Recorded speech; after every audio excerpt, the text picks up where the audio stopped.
नमस्कार दोस्तों, स्टडी 91 पर आप सबका हार्दिक स्वागत अभिनंदन है।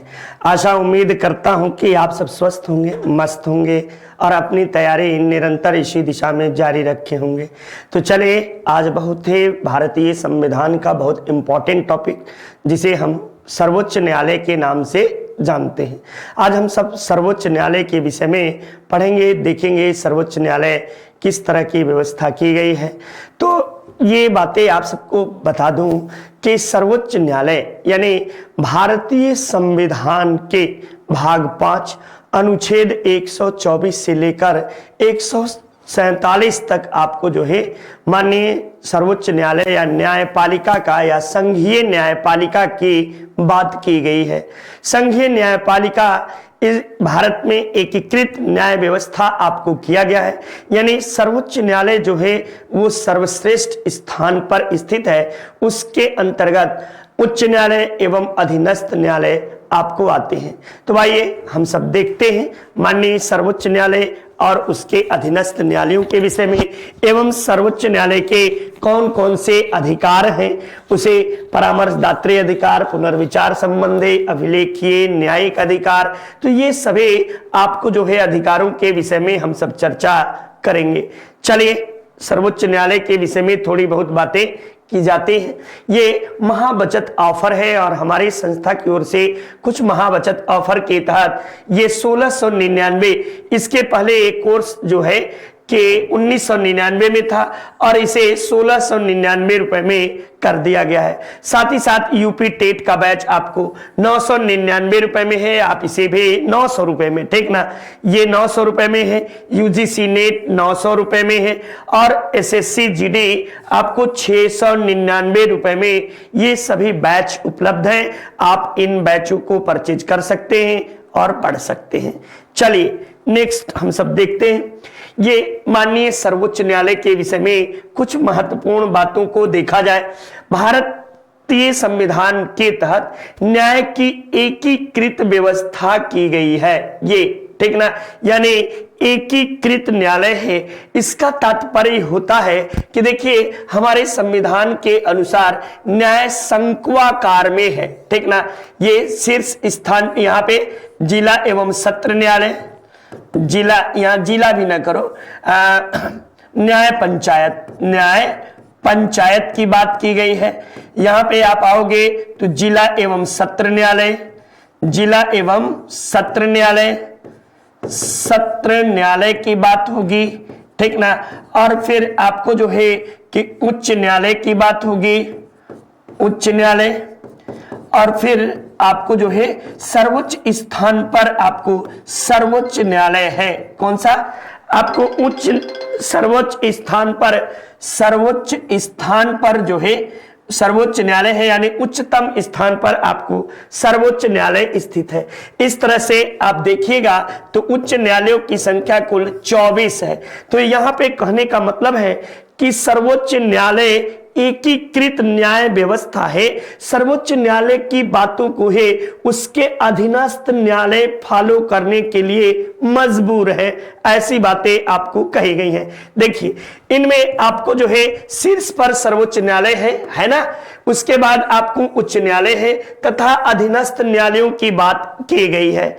नेक्स्ट देखिए, न्यायपालिका की यह एकल प्रणाली है और भारतीय सरकार अधिनियम 1935 से लिया गया है। एकीकृत न्यायालय, वैसे आप सबको एकीकृत न्यायालय की बातें आपको अमेरिका के संविधान से लिया गया है। इसका उल्लेख संविधान के भाग 5 के अंतर्गत आपको किया गया है। अनुच्छेद 124 से लेकर 147 में इसका वर्णन है। भारत में सर्वोच्च न्यायालय की स्थापना 28 जनवरी 1950 ईस्वी को किया गया। माननीय सर्वोच्च न्यायालय की स्थापना 28 जनवरी 1950 ईस्वी को किया गया। ये कहां स्थित है? तो ये सर्वोच्च न्यायालय आपको नई दिल्ली में स्थित है, नई दिल्ली में। यद्यपि यह न्यायालय जो है देश के किसी भी स्थान पर निर्णय कर सकता है। अब तक ऐसी 2 बार वाकया हुआ है, ठीक ना, एक बार जम्मू कश्मीर में और एक बार हैदराबाद में माननीय सर्वोच्च न्यायालय के द्वारा इस तरह के निर्णय दिए गए हैं। ये बातें आप याद रखिए, ठीक ना। सर्वोच्च न्यायालय जो है इसमें एक मुख्य न्यायाधीश होता है और आपको 33 अन्य न्यायाधीश वर्तमान में है। ये बातें आप भी याद रखिए। यानी आपको कुल न्यायाधीशों की संख्या कितनी है, तो 34 है। ये कुल 34 है, इसके पहले 31 थे। चलिए नेक्स्ट बातें, न्यायाधीशों की नियुक्ति से संबंधित हम सब चर्चा करेंगे। माननीय सर्वोच्च न्यायालय के न्यायाधीशों की नियुक्ति राष्ट्रपति के द्वारा आर्टिकल 124 के तहत की जाती है, ठीक ना। यानी 124 के तहत माननीय सर्वोच्च न्यायालय की न्यायाधीश की नियुक्ति राष्ट्रपति करते हैं। ये बातें आपको याद होना चाहिए, ठीक ना। मुख्य न्यायाधीश की नियुक्ति राष्ट्रपति तथा अन्य न्यायाधीश एवं उच्च न्यायालय के न्यायाधीशों की सलाह के बाद किया करता है, राष्ट्रपति के द्वारा किया जाता है, ठीक। अन्य न्यायाधीशों की नियुक्ति मुख्य न्यायाधीश की परामर्श पर राष्ट्रपति द्वारा किया जाता है, ठीक। राष्ट्रपति द्वारा, समझ में आया, सबको आना चाहिए, ठीक ना। देखिए जब आपको जो है कि मुख्य न्यायाधीश की नियुक्ति होती है तो 2 वरिष्ठतम न्यायाधीश की सलाह से किया जाता है। ये बातें आप कहने का तात्पर्य यही है। सर्वोच्च न्यायालय का न्यायाधीश बनने के लिए किसी व्यक्ति को भारत का नागरिक होना अनिवार्य है, ठीक। ये अनिवार्य व्यवस्था किया गया है कि माननीय सर्वोच्च न्यायालय का न्यायाधीश वही व्यक्ति हो सकता है जो भारतीय मूल का हो, भारतीय हो, न कि वह विदेशी नागरिक हो, ठीक। इसके अलावा आपको जो है कि आर्टिकल 127 के तहत ये देखिए तदर्थ न्यायाधीशों की नियुक्ति का प्रावधान किया गया है। ये तदर्थ न्यायाधीश की नियुक्ति कहां से ली गई है, तो फ्रांस के संविधान से। कहां से, फ्रांस के संविधान से तदर्थ न्यायाधीशों की नियुक्ति का प्रावधान किया गया है। ये महत्वपूर्ण बातें याद रखिए। तदर्थ न्यायाधीश कहां नियुक्त किए जाते हैं, तो सिर्फ और सिर्फ माननीय सर्वोच्च न्यायालय में आपको तदर्थ न्यायाधीश नियुक्त किए जाते हैं। इसकी नियुक्ति राष्ट्रपति की पूर्व आपको जो है कि पूर्व सलाह पर यानी पूर्व अनुमति पर मुख्य न्यायाधीश के द्वारा की जाती है। इसे वेतन एवं भत्ते वही दिए जाते हैं जो माननीय सर्वोच्च न्यायालय के अन्य न्यायाधीशों के वेतन एवं भत्ते होते हैं। एक लाइन में अपने मन मस्तिष्क में ये बातें भर लीजिए कि आपको तदर्थ न्यायाधीश जो होता है इसकी नियुक्ति राष्ट्रपति की पूर्व अनुमति पर मुख्य न्यायाधीश के द्वारा किया जाता है। चलिए नेक्स्ट बातें, हम सब अगली बातों को देखते हैं। चलिए आगे की चीजों को करते हैं। अब न्यायाधीशों की योग्यता क्या होनी चाहिए, तो पहली बात तो पीछे मैंने बताया कि उसे भारत का नागरिक होना चाहिए। दूसरी बात यह है कि उसे आपको किसी उच्च न्यायालय में अथवा 2 या 2 से अधिक न्यायालयों में कम से कम 5 वर्ष न्यायाधीश के रूप में कार्य किया हो, या किसी उच्च न्यायालय में आपको जो है या अन्य न्यायालयों में लगातार 10 वर्षों तक अधिवक्ता के रूप में रहा हो, अथवा राष्ट्रपति की नजर में कानून का उच्च कोटि का ज्ञाता हो, यानी कानून का ज्ञाता हो राष्ट्रपति की नजर में, तो ऐसे व्यक्ति को आपको माननीय उच्च न्यायालय में न्यायाधीश के रूप में काम कर सकता है। ये मुख्य बातें हैं। चलिए अगली बातों को देखते हैं। अब देखिए इनका कार्यकाल और इन पर महाभियोग लगाने के प्रक्रिया के विषय में हम सब चर्चा करेंगे। साधारणतः सर्वोच्च न्यायालय, ठीक ना, सर्वोच्च न्यायालय आपको जो है प्रत्येक न्यायाधीश के कार्यकाल जो होता है 65 वर्ष की आयु होता है। निम्नतम का उल्लेख नहीं किया गया है, ठीक ना। इस अवस्था से पूर्व वह स्वयं त्याग पत्र दे सकता है। यदि कोई व्यक्ति माने सर्वोच्च न्यायालय के न्यायाधीश के रूप में है और स्वेच्छा से चाहे तो 65 वर्ष की आयु के पूर्व भी वह अपना त्याग पत्र लगा सकता है। इसके अतिरिक्त उसके ऊपर यदि कदाचार किसी तरह का साबित होता है तो संसद के 2/3 बहुमत से यदि उस न्यायाधीश के विरुद्ध आपको सदन में पारित हो जाता है तो उसे अपने पद से हटना पड़ेगा या हटाया जा सकता है। न्यायाधीश को उसके पद से हटाने की प्रक्रिया काफी कठिन बनाई गई है और उन्हें केवल दुर्व्यवहार तथा असमर्थता के सिद्ध होने पर दोनों सदनों द्वारा 2/3 बहुमत से पारित आधार पर राष्ट्रपति द्वारा हटाई जा सकती है। अब तक ऐसे वाकया 2 बार आपको देखने को मिला है। ठीक, तो अपने से स्वेच्छा से उन्होंने हटाने से पहले ही स्वेच्छा से त्यागपत्र लगा दिए हैं। देखिए, राष्ट्रपति के वेतन एवं भत्ते की बात हम लोग करते हैं। ठीक, माननीय सर्वोच्च न्यायालय के मुख्य न्यायाधीश का वर्तमान में वेतन बेटा 2,80,000 आपको है और इसके अलावा आपको जो है कि इसका जो है अन्य न्यायाधीशों का वेतन 2.5 लाख रुपए है। ठीक ना, 2,80,000 इनका है और 2.5 लाख रुपए आपको जो है वेतन इन्हें दिया जाता है। उच्च न्यायालय के लिए आपको पेंशन की सेवानिवृत्ति की व्यवस्था भी की गई है और ये इनको पेंशन भत्ता जो भी दिया जाता है तो ये देश की संचित निधि से दिया जाता है। कहां से? देश की संचित निधि से दिया जाता है। वित्तीय आपात के दौरान इनके वेतन में कटौती की जा सकती है, अन्यथा ऐसे इनके वेतन में कटौती नहीं की जाती। ठीक ना, ये याद रखिएगा कि इनके वेतन को सामान्यतया कटौती नहीं की जाती, लेकिन देश में जब अनुच्छेद 360 के तहत वित्तीय आपात लागू होगा तो ऐसी स्थिति में इनके वेतन की कटौती की जाती है। नेक्स्ट, ये हमारी संस्था की ओर से कुछ महत्वपूर्ण किताबें हैं।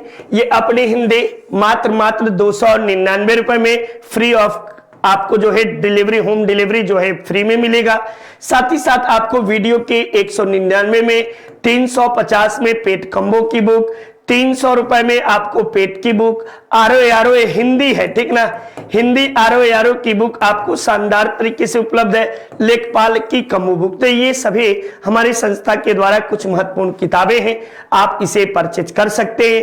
यदि आपको किसी तरह के कोई सुविधा नहीं मिल रही है या कोई दिक्कत हो रही है तो आप 700 आपको 34525 पर संपर्क कर सकते हैं और अपनी किताब को अपने घर फ्री डिलीवरी के साथ ही आप मंगा सकते हैं। देखिए, सर्वोच्च न्यायालय के क्षेत्राधिकार के विषय में हम सब चर्चा करते हैं। सर्वोच्च न्यायालय के प्रारंभिक क्षेत्राधिकार, इसका आशय उन विवादों से है जिनकी सुनवाई केवल माननीय सर्वोच्च न्यायालय द्वारा ही की जा सकती है। ऐसे इसके अंतर्गत निम्न विषय आते हैं। कौन कौन विषय आते हैं? तो भारत सरकार, ठीक ना, तथा एक या एक से अधिक राज्यों के बीच का विवाद। दूसरी बात है, भारत सरकार, संघ या कोई राज्य या राज्यों तथा एक से अधिक राज्यों के बीच का विवाद। ठीक ना, याद रखिए, या 2 या 2 से अधिक राज्यों के बीच का संवैधानिक विषयों पर यदि कोई संबंध जो है विवाद उत्पन्न हो जाता है तब आपको माननीय सर्वोच्च न्यायालय इनसे संबंधित निर्णय दे सकता है और ये आपको प्रारंभिक क्षेत्राधिकार के अंतर्गत, माननीय सर्वोच्च न्यायालय के प्रारंभिक क्षेत्राधिकार के अंतर्गत ये बातें आती है।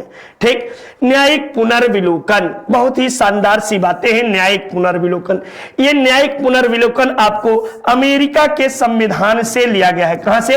अमेरिका के संविधान से लिया गया है। ये बात भी याद रखिएगा, संविधान से लिया गया है ये। ठीक ना, लिया गया है, ये महत्वपूर्ण बातें। अब देखिए, ये संविधान में किस में उल्लेख है? तो आर्टिकल 137 में न्यायिक पुनर्विलोकन की बात कही गई है। न्यायिक पुनर्विलोकन या न्यायिक पुनरीक्षण कहते किसको है? तो न्यायिक पुनर्विलोकन में यानी माननीय उच्च न्यायालय या सर्वोच्च न्यायालय के द्वारा अपने किसी भी दिए हुए पूर्व निर्णय पर पुनः उस पे आपको पुनर्विचार किया जाता है, जिसे हम न्यायिक पुनरीक्षण या न्यायिक पुनर्विलोकन के नाम से जानते हैं। यानी निर्णयों या आदेशों का उच्चतम न्यायालय द्वारा पुनर्विलोकन किया जाना। ठीक ना, ये बात हुआ। इस अधिकार के तहत सर्वोच्च न्यायालय यह सुनिश्चित करता है कि विधायिका द्वारा बनाए गए कानून तथा कार्यपालिका द्वारा जारी किए गए आदेश, ठीक ना, आदेश आपको संविधान के प्रावधानों के विपरीत नहीं है। ये बातों का आपको जिक्र करता है। यदि वह संविधान से मेल नहीं खाते हैं तो उन्हें असंवैधानिक घोषित कर सकता है। ये आपको माननीय सर्वोच्च न्यायालय एवं माननीय उच्च न्यायालय दोनों को यह विशेषाधिकार प्राप्त है, लेकिन अलग अलग आर्टिकल के तहत, आर्टिकल 137 के तहत माननीय सर्वोच्च न्यायालय को यह विशेषाधिकार प्राप्त है। नेक्स्ट देखिए, सर्वोच्च न्यायालय की आरंभिक अधिकारिता, यानी वही जो पीछे की बातें थी जिसे हम सबने यहां पे आपको पढ़ा, ये आरंभिक क्षेत्राधिकार, वही आपको शायद दोबारा ये टाइप हो गया है। सर्वोच्च न्यायालय की आरंभिक अधिकारिता बात वही है। आर्टिकल यहां पे आपको बता दूं, ये सर्वोच्च न्यायालय के आरंभिक क्षेत्राधिकार का उल्लेख कहां किया गया है, तो अनुच्छेद 131 में आपको इसका जिक्र किया गया है। तो चलिए यहां पर भी देख लेते हैं। अनुच्छेद 131 के तहत आरंभिक क्षेत्राधिकार ये आपको वर्णन किया गया है। पहला, भारत सरकार और एक या एक से अधिक राज्यों के बीच हो। दूसरा, एक और भारत सरकार और किसी राज्य, ठीक ना, एक और भारत सरकार यानी एक राज्य और भारत सरकार या किसी राज्य या राज्यों और दूसरी और या एक से अधिक अन्य राज्यों के बीच विवाद या दो से अधिक राज्यों के बीच विवाद जो होते हैं उस पर निर्णय देने का काम किसका है, तो माननीय सर्वोच्च न्यायालय का है। नेक्स्ट देखिए, अपीलीय क्षेत्राधिकार, ये देखिए अनुच्छेद 132 से लेकर 136 तक अपीलीय क्षेत्राधिकार का उल्लेख किया गया है संविधान में। भारतीय संविधान के अनुच्छेद 36 के अंतर्गत अपील के लिए उच्चतम न्यायालय जो है विशेष इजाजत देता है। यदि कोई बात माननीय सर्वोच्च न्यायालय से आप रिट जो है, रिटों को उच्च न्यायालय में ले जाना चाहते हैं या जो है कि सर्वोच्च न्यायालय में ले जाना चाहते हैं, तो ऐसी स्थिति में जब तक माननीय उच्च न्यायालय आपको इजाजत नहीं देगा तब तक आप अपने मुकदमे को नहीं ले जा सकते हैं। यही बात आपको अपीलीय क्षेत्राधिकार के नाम से जानते हैं। सर्वोच्च न्यायालय भारत का अंतिम अपीलीय न्यायालय माना जाता है। इसके नीचे उच्च न्यायालय होते हैं, वहां पर भी अपीलीय न्यायालय है, ठीक ना। इसे समस्त राज्य के उच्च न्यायालय के निर्णयों के विरुद्ध अपील सुनने का अधिकार दिया गया है। इसे ही अपीलीय न्यायालय कहते हैं। यानी किसी भी उच्च न्यायालय के द्वारा किसी व्यक्ति विशेष के विरुद्ध या आपको किसी व्यक्ति के जो मौलिक अधिकार है उनका हनन हो रहा है, तो ऐसी स्थिति में किसी देश के किसी उच्च न्यायालय के द्वारा कोई भी आपको जो है विरोध में पारित हुआ तो वो अपने बचाव के लिए जो है कि माननीय उच्च न्यायालय सर्वोच्च न्यायालय में जा सकता है और इसी प्रक्रिया को हम अपीलीय क्षेत्राधिकार के नाम से जानते हैं। देखिए, परामर्शदात्री संबंधी अधिकार, अनुच्छेद 143 के अंतर्गत राष्ट्रपति विधि या तथ्य से व्यापक महत्व के प्रश्न पर माननीय सर्वोच्च न्यायालय से परामर्श मांग सकता है। ये बातें याद रखिएगा। अब तक कुल जो है ये कितनी बार परामर्श मांगा है, तो कुल 10 बार परामर्श मांगा है। 10 बार परामर्श अब तक मांग चुके हैं, ठीक ना, परामर्श मांग चुके हैं, लेकिन एक बार भी स्वीकार नहीं किए हैं। भारत का राष्ट्रपति किसी कानूनी विषय या तथ्य पर सर्वोच्च न्यायालय से सलाह मांग सकता है। ये सर्वोच्च न्यायालय का कर्तव्य है कि वह राष्ट्रपति द्वारा दिए गए मामलों पर सलाह दे, परंतु उसकी सलाह राष्ट्रपति बाध्यकारी नहीं है। यानी राष्ट्रपति उसे माने अथवा न माने ये राष्ट्रपति के ऊपर निर्भर है। राष्ट्रपति अब तक 10 बार सलाह मांगे हैं, 10 बार माननीय सर्वोच्च न्यायालय आपको सलाह दिया है, लेकिन एक बार भी राष्ट्रपति के द्वारा उसकी सलाह को स्वीकार नहीं किया गया है। नेक्स्ट देखिए, सर्वोच्च न्यायालय के अधिकार क्षेत्र को बढ़ाने का अधिकार जो है संसद के पास है, ठीक ना, ये भी आप रखिएगा। केशवानंद भारतीवाद 1993 में सर्वोच्च न्यायालय ने संविधान के मूल ढांचे को प्रतिपादित किया था। आर्टिकल 142 के तहत उच्च न्यायालय अपनी शक्तियों के प्रयोग में संसद द्वारा निर्मित विधियों से बाध्य नहीं होगा, इस बात का भी जिक्र किया गया है। चलिए नेक्स्ट देखिए, सर्वोच्च न्यायालय एक अभिलेखीय न्यायालय है, ये बात भी आपको, अभिलेखीय न्यायालय है तो आर्टिकल 129 के अनुसार उच्चतम न्यायालय जो है एक अभिलेखीय न्यायालय है। अभिलेखीय न्यायालय का मतलब क्या होता है? अभिलेखीय न्यायालय का मतलब तात्पर्य यह होता है बेटा कि यदि सर्वोच्च न्यायालय के द्वारा कोई भी निर्णय दिया गया है तो उस निर्णय को अपने पास सहेज के रखता है और उसी निर्णय पर यदि बाद में न्यायिक पुनर्विलोकन के तहत कोई फैसला देना हो तो वह देता है, यानी अपने दिए हुए निर्णयों को सहेज कर रखता है, सहज कर रखता है, ठीक ना। ये बातें ही न्यायिक आपको जो है अभिलेखीय न्यायालय है, यानी न्यायालय द्वारा दिए गए सभी निर्णयों को प्रकाशित किया जाता है तथा अन्य मामलों में उसका हवाला दिया जाता है। इस प्रकार यह एक अभिलेखीय न्यायालय है, ठीक ना, यानी अपने दिए हुए निर्णयों को वो अपने पास रखता है और उसे प्रकाशित भी करता है। यही अभिलेखीय न्यायालय होने का आपको है। मौलिक अधिकारों का रक्षक, यह नागरिकों के मौलिक अधिकारों का रक्षक है और ये संतुलन चक्र के रूप में भी जाना जाता है। आप सबको पता होना चाहिए कि अनुच्छेद 32 के तहत माननीय सर्वोच्च न्यायालय और अनुच्छेद 226 के तहत माननीय उच्च न्यायालय जो होता है ये मौलिक अधिकारों का संरक्षक माना जाता है।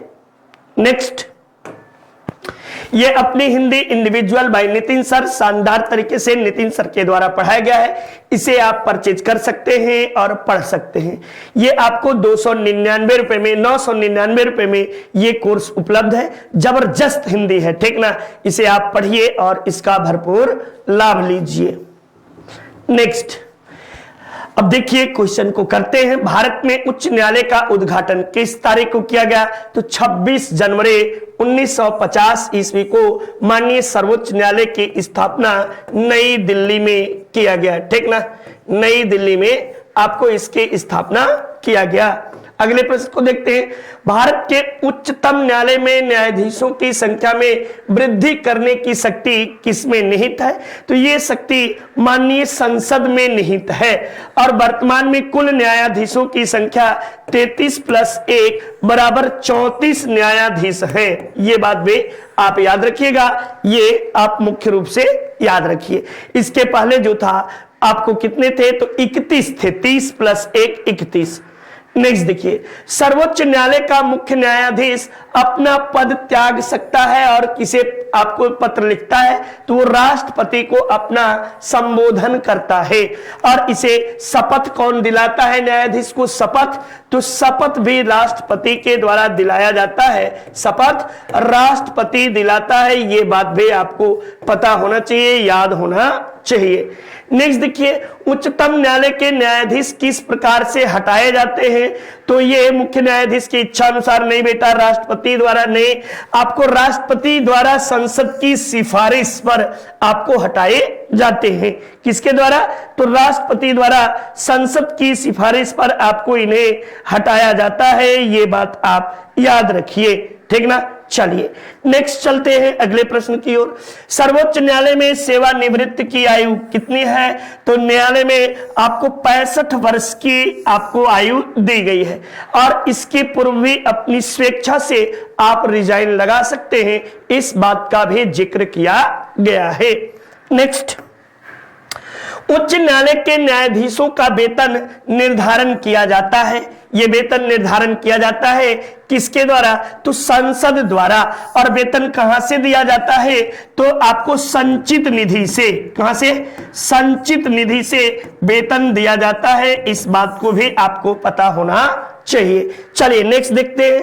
भारत के सर्वोच्च न्यायालय के कार्यवाहक मुख्य न्यायाधीश की नियुक्ति कौन करता है? तब आप क्या जवाब देंगे? तब आप बताइएगा कार्यवाहक मुख्य न्यायाधीश की नियुक्ति राष्ट्रपति के द्वारा आपको किया जाता है। ये आप याद रखिए। नेक्स्ट, भारतीय संविधान में तदर्थ न्यायाधीशों की नियुक्ति का प्रावधान है। ये कहां पे? माननीय सर्वोच्च न्यायालय में तदर्थ न्यायाधीशों की नियुक्ति कहां से लिया गया है? तो फ्रांस के संविधान से, फ्रांस के संविधान से आपको जो है इस बात का जिक्र किया गया है या लिया गया है, ये आप प्रश्न को कर सकते हैं। नेक्स्ट देखिए, ये नितिन सर के हैंड रिटेन नोट्स हैं। ये वही नोट्स हैं जो नितिन सर के द्वारा शानदार तरीके से आपको पढ़ाए गए हैं। आप इन्हें पढ़ सकते हैं, खूब मन लगा के पढ़िए। शानदार आपको नोट्स ये यूट्यूब पे उन्होंने एकदम डिट्टो पढ़ाया है, ठीक ना। तो वही नोट्स हैं, पीडीएफ रूप में आपको कैसे हैं? ई बुक्स यानी पीडीएफ के रूप में आपको मिलेंगे। मध्यकालीन, आधुनिक, सामान्य, इंडियन ज्योग्राफी, राज्य व्यवस्था, बायोलॉजी, केमिस्ट्री, फिजिक्स, ये सभी, ठीक ना। आप इसे परचेज कर सकते हैं। नेक्स्ट देखिए, उच्चतम न्यायालय में संविधान के निर्वाचन से संबंधित मामलों की सुनवाई करने के लिए न्यायाधीशों की कम से कम कितनी संख्या होनी चाहिए? तो कम से कम 5 सदस्यों की 5 खंडीय पीठ होनी चाहिए, इससे कम आपको नहीं हो सकते हैं, ठीक ना। अब तक सबसे लंबा केशवानंद भारतीवाद में आपको जो है 13 सदस्यीय खंडपीठ का गठन किया गया था। नेक्स्ट देखिए, निम्नलिखित में से किस वाद में भारतीय संविधान के मूल ढांचे की अवधारणा को प्रतिपादित किया गया? तो केशवानंद भारतीवाद 1973 में इस बात को प्रतिपादित किया गया। ये बात भी आप सब याद रखिए, शानदार तरीके से अपनी बातों को देखते चलिए। निम्नलिखित कथनों पर विचार करिए और इनमें से कौन एक सही है? सर्वोच्च न्यायालय केवल मूल क्षेत्राधिकार रखता है? नहीं भैया, केवल मूल और अपीलीय क्षेत्राधिकार रखता है, ये भी बात आपको नहीं है, ठीक ना। ये भी बात आपको नहीं है। ये केवल परामर्श संबंधी नहीं भेटा, ये मूल, अपीलीय, परामर्श सभी अधिकार आपको रखता है। तो इस तरीके से आप 4 answer is your right answer माना जाएगा और ये सही है। संविधान का कौन सा अनुच्छेद उच्चतम न्यायालय के द्वारा दिए गए निर्णयों या आदेशों को पुनर्विलोक करने का अधिकृत है? न्यायिक पुनर्विलोकन ये कहां से लिया गया है? तो यूएसए के संविधान से, ठीक ना, के संविधान से आपको लिया गया है और इसका उल्लेख अनुच्छेद 137 में आपको न्यायिक पुनर्विलोकन का उल्लेख किया गया है। ये आपको पता होना चाहिए। न्यायिक पुनर्विलोकन प्रचलित है, ये आपको न्यायिक पुनर्विलोकन जो है ये कहां प्रचलित है? तो ये यूएसए में भी है और भारत में भी है, क्योंकि भारत में अमेरिका के संविधान से ही न्यायिक पुनर्विलोकन को लिया गया है। नेक्स्ट, संविधान की आख्या करने का अंतिम अधिकार किसके पास है? तो माननीय सर्वोच्च न्यायालय के पास संविधान की आख्या करने का अंतिम अधिकार माननीय सर्वोच्च न्यायालय के पास है। नेक्स्ट देखिए, संविधान के अंतर्गत उच्च न्यायालय से विधि प्रश्न पर राय लेने का अधिकार किसको है? तो राष्ट्रपति को है, ठीक ना। ये किसे है? राष्ट्रपति को है कि वह उससे परामर्श ले सकता है, परंतु अब तक किसी भी परामर्श को स्वीकार नहीं किया है।